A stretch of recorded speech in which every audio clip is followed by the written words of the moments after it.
Hi again, students. Welcome to Wednesday Math for April 22nd. Let's get right into this since you guys already know the drill. We're going to simplify the fraction 6/12. Now I know that both of these are even numbers. This is also a benchmark fraction, so think about what that might tell you. So we can divide both by 2. 2 goes into 6, 2, 4, 6. And 2 goes into 12 6 times. But can we go further? You can divide this by 3 and divide this by 3 to give you a total of 1/2. Since 6 is half of 12, it is equivalent, meaning equal, to 1/2. So that's your answer for the first problem. Now we're going to simplify the fraction 16/11. Now you're telling yourself, hey, I've seen this before. The numerator is larger than the denominator, so that tells me that I can pull at least one whole one out. So let's try this out. So 16 divided by 11. 11 goes into 16 one time. Okay? Your remainder is 5. 6 minus 1 is 5, and that's 0. Your remainder becomes your new numerator, and your denominator stays the same. Capiche?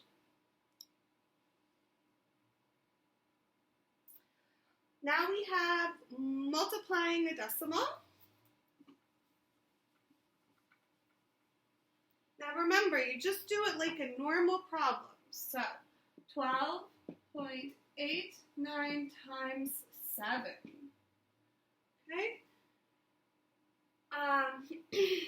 Sorry guys.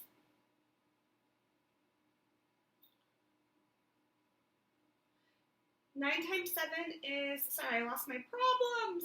Oh no. Where's my problems?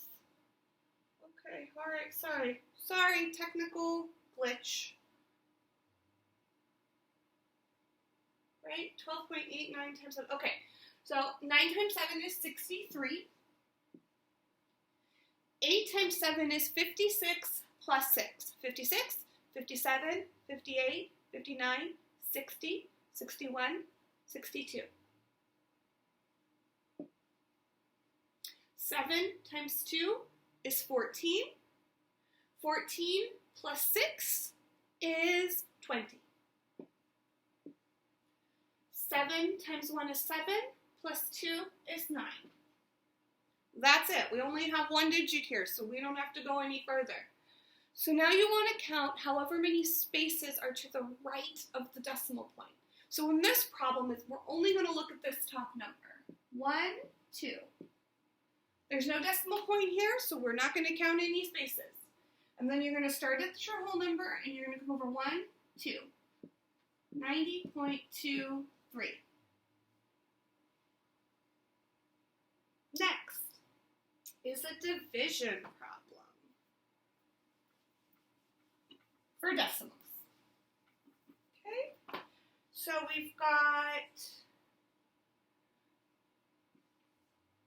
0.552 is our dividend, and our divisor is 0.04.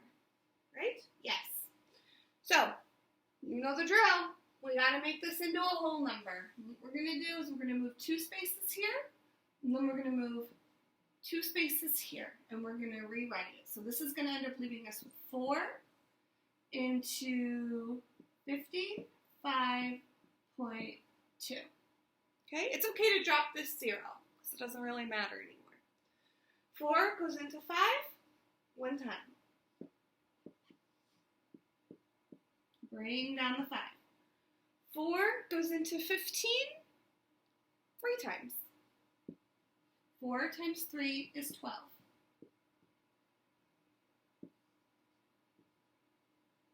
Now we're thinking, how many times does 4 go into 32? Math facts, math facts, math facts, 8 times. and your decimal point comes straight up. 13.8.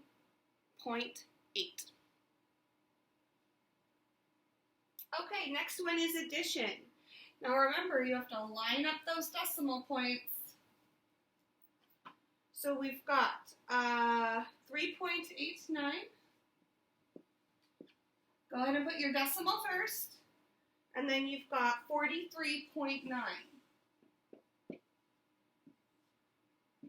If you need to add zeros, add them. Those are just placeholders so that you don't get lost. 9 plus 0 is 9. 9 plus 8 is 17. 3 plus 3 is 6. Plus 1 is 7. 0 plus 4 is 4. Your decimal point comes straight down. Next problem is subtraction of decimals. So again, those decimal points have to line up. So we'll write our first number, 389 and 5 hundredths. So 3, 8, 9, and 5 hundredths. Put your decimal point first, so you know where to line up. And you've got 19 and 488. Subtract. You can put in your placeholders if it makes it easier. So I cannot take 8 from 0, so I'm going to have to regroup. Now, 10 minus 8 is 2. I can't take 8 from 4, so I have to regroup. Now, this doesn't have anything in there, so you got to go to the next one. Take from, regroup from here. Now you have 14 minus 8, which is going to be 6. 9 minus 4 is 5. Bring this decimal point straight down. Keep it straight like an arrow. I can't take 9 from 8, so that means I have to regroup here. 18 minus 9 is 9. 7 minus 1 is 6. 3 minus 0 is 3. Big, giant number to type in. Now we're going to be comparing some decimals using greater than, less than, or equal to. So 8 and 38 hundredths, and 8 and 38 hundredths. So start with your biggest place value, which is going to be the ones place. So I have 8 ones here, 8 ones here. I have 3/10 here, 3/10 here. I have 8 hundredths here, 8 hundredths here. You know what that means? They're equal. They equal each other. Now we're going to compare some fractions. And we're going to compare 3/6 and 6/8. Use the butterfly method. It's the easiest. There are other ways to do it, but this is generally pretty good. 6 times 6 is 36. 8 times 3 is 24. Which number is bigger? 36. Evaluate the expression, meaning we're going to have to use some PEMDAS. Please excuse my dear Aunt Sally. So let me get this written down for you. So it's, ooh, this is a good one. 1.5, 3, 14.5 plus 7 minus 3 minus 7.4. Now this one's kind of a challenge because it has brackets in it, and I didn't really teach you guys the brackets, but we're going to go for it because I know you can do it. So think of brackets like over here. You're going to do everything inside the bracket before before you even approach anything outside of the bracket.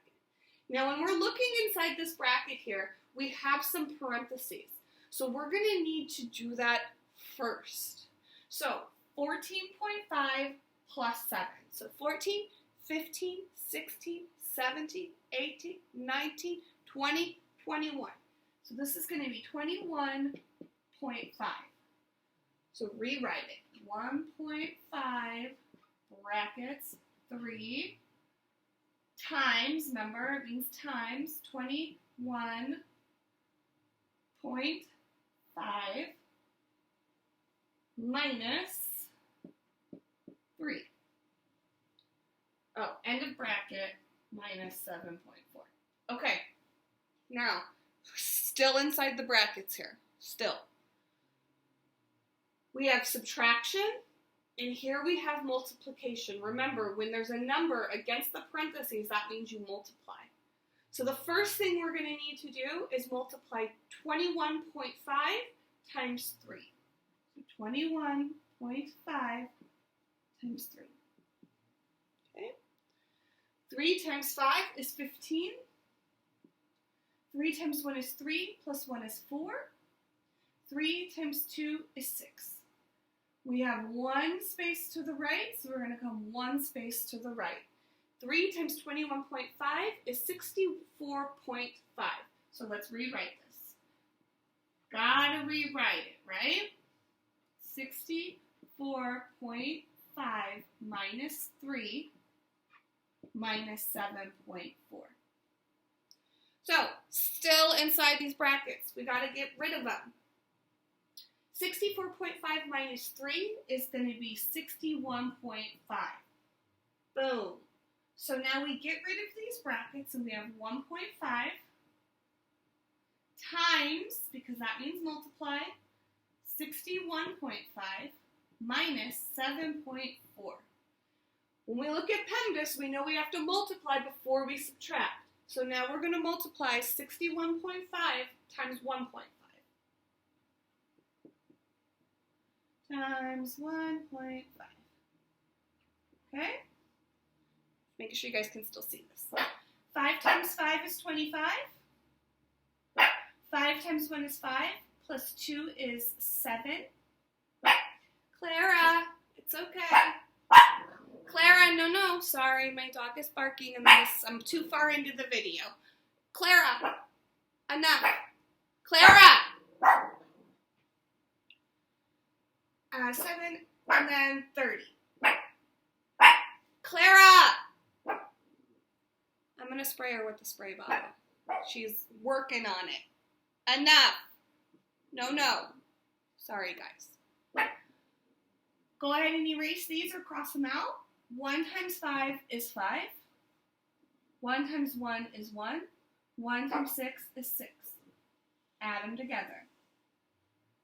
Can you guys still see this? Oh, okay. 5, 7 plus 5 is 12. That's going to be 2 and 9. Now we're going to count our decimal places. So we have 1 here, 1 here. You add them together, you get 2. So our new expression is 92.25 minus 7.4. Okay? I'm getting kind of low here, so I'm going to erase this up here and work out this part of the problem on the up here at the top. So our final step is to subtract. 92.25, put your decimal point first, and then you're going to subtract 7.4. If you want to put some zeros in there to keep everything lined up, perfect. 5 minus 0 is 5. I can't take 4 from 2, so I have to regroup from this ones place. 4 minus 12 is 8. I can't take 7 from 1, so I need to regroup from the tens place. 7, 8, 9, 10, 11. And 8. This comes straight down. So all that super hard work to get to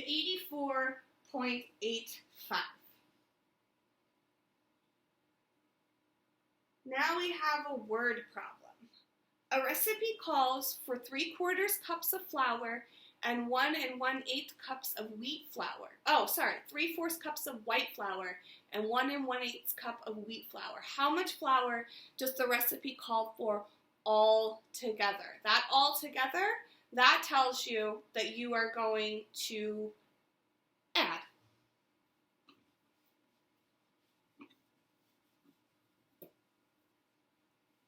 Okay, so we are going to add 3/4 plus 1 1/8. Now, I know that I cannot add fractions that don't have like denominators. So I know that 4 and 8 are pretty close to each other. How do I make a 4 into an 8? Times it by 2. And whatever we do to the bottom, we do to the top. So now we have 6/8 plus 1 1/8. Add your big numbers first, so it's just that 1. 6 plus 1 is 7/8. Remember, you don't add the denominators. Next one is adding of a couple mixed numbers. So 3 5 6 plus 2 2 8. We cannot add these if they have different denominators, okay? So when thinking about what you want to do, you can always do 6 times 8 and 8 times 6, but I think I know of a smaller common factor.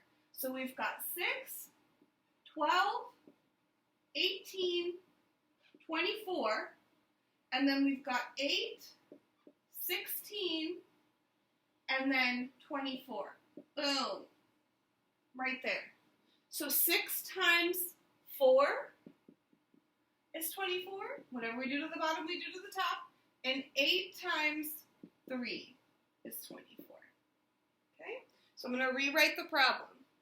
3 and 20 24ths plus 2 and 6 24ths. I got this 20 because 5 times 4 is 20. Okay? Add your whole numbers first. 3 plus 2 is 5. 20 plus 6 is 26 24ths. Now, you're probably saying to yourself, ooh, bigger numerator. That means you're going to be able to take out a big whole. So 26 divided by 24. 24 goes into 26 one time. The remainder of 2. 2, and then 24 stays as your divisor. So now we have 5 plus this. So 5 plus 1 is 6, and 2, 24ths. No, we're not done yet, because both of these are even numbers, which means I can divide them by 2. So I have 6, 2 divided by 2 is 1, 24 divided by 2 is 12.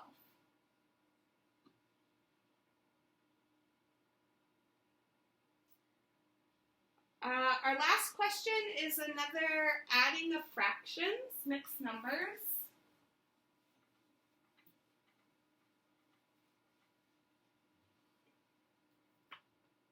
One 2/3 plus 1 2/6. Okay? These need to be the same. We have to find a common denominator. So I know that I can turn a 3 into a 6 if I times it by 2. Whatever we do to the bottom, we do to the top. So I'm going to rewrite this. 1 and 4, 6, plus 1 and 2, 6. Add your big numbers first. 4 plus 2 is 6. 6 sixths. What does that look like? A big 1. So when we reduce this, it's going to be 2 plus 1. Your total is 3. Have a great day, kiddos.